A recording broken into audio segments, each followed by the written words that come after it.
gas contract. Yes, but after that, he broke the ceasefire. He killed our people, and he didn't exchange prisoners. We signed the exchange of prisoners, but he didn't do it. What kind of diplomacy, JD, you are speaking about? What do you mean? I'm talking about the kind of diplomacy that's going to end the destruction of your country. Yes, but if you Mr. President, with respect, I think it's disrespectful for you to come to the Oval Office and try to litigate this in front of the American media. Right now, you guys are going around and forcing conscripts to the front lines because you have manpower problems. You should be thanking the President for trying to bring it into this conflict. Have you ever been to Ukraine that you see what problems we have? I have been to.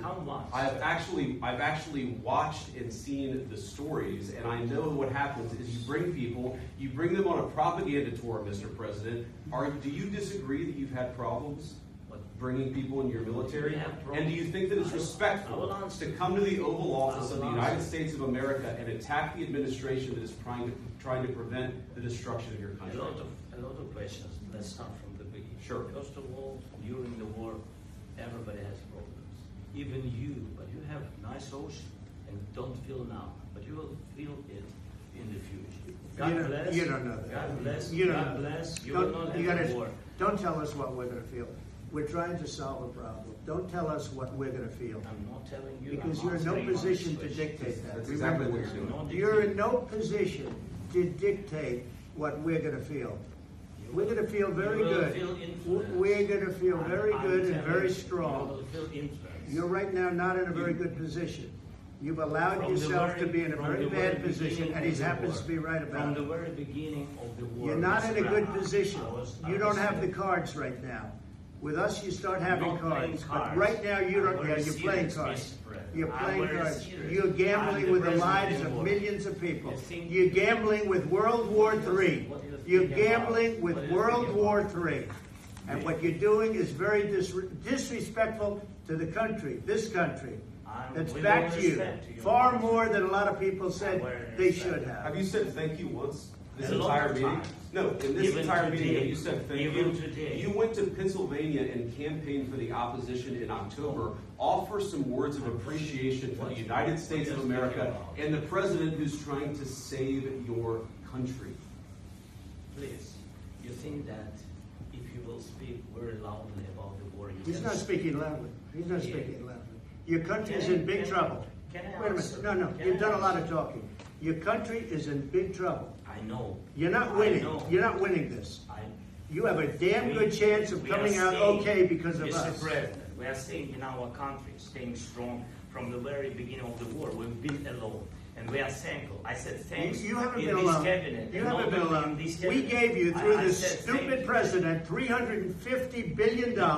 We gave you military equipment, and your men are brave, but they had to use our military. If you didn't have our military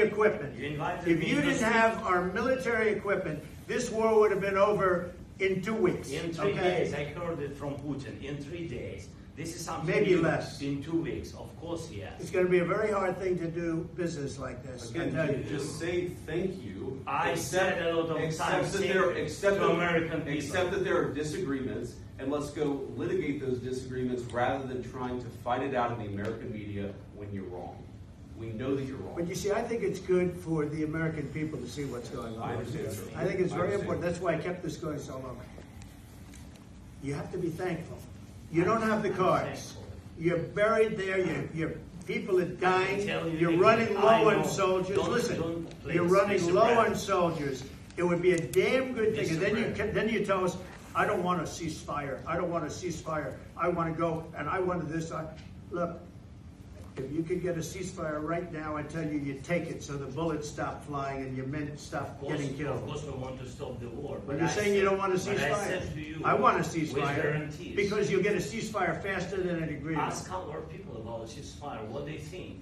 That wasn't with me. That wasn't with me. That was with a guy named Biden, who was not a smart person. That was with Obama. It was your president. Excuse me. That was with Obama, who gave you sheets, and I gave you javelins. Yes. I gave you the javelins to take out all those tanks. Obama gave you sheets. In fact, the statement is, Obama gave sheets and Trump gave javelins. You got to be more thankful. Because let me tell you, you don't have the cards. With us, you have the cards. But without us, you don't have any cards. One more question to Mr. Vice President.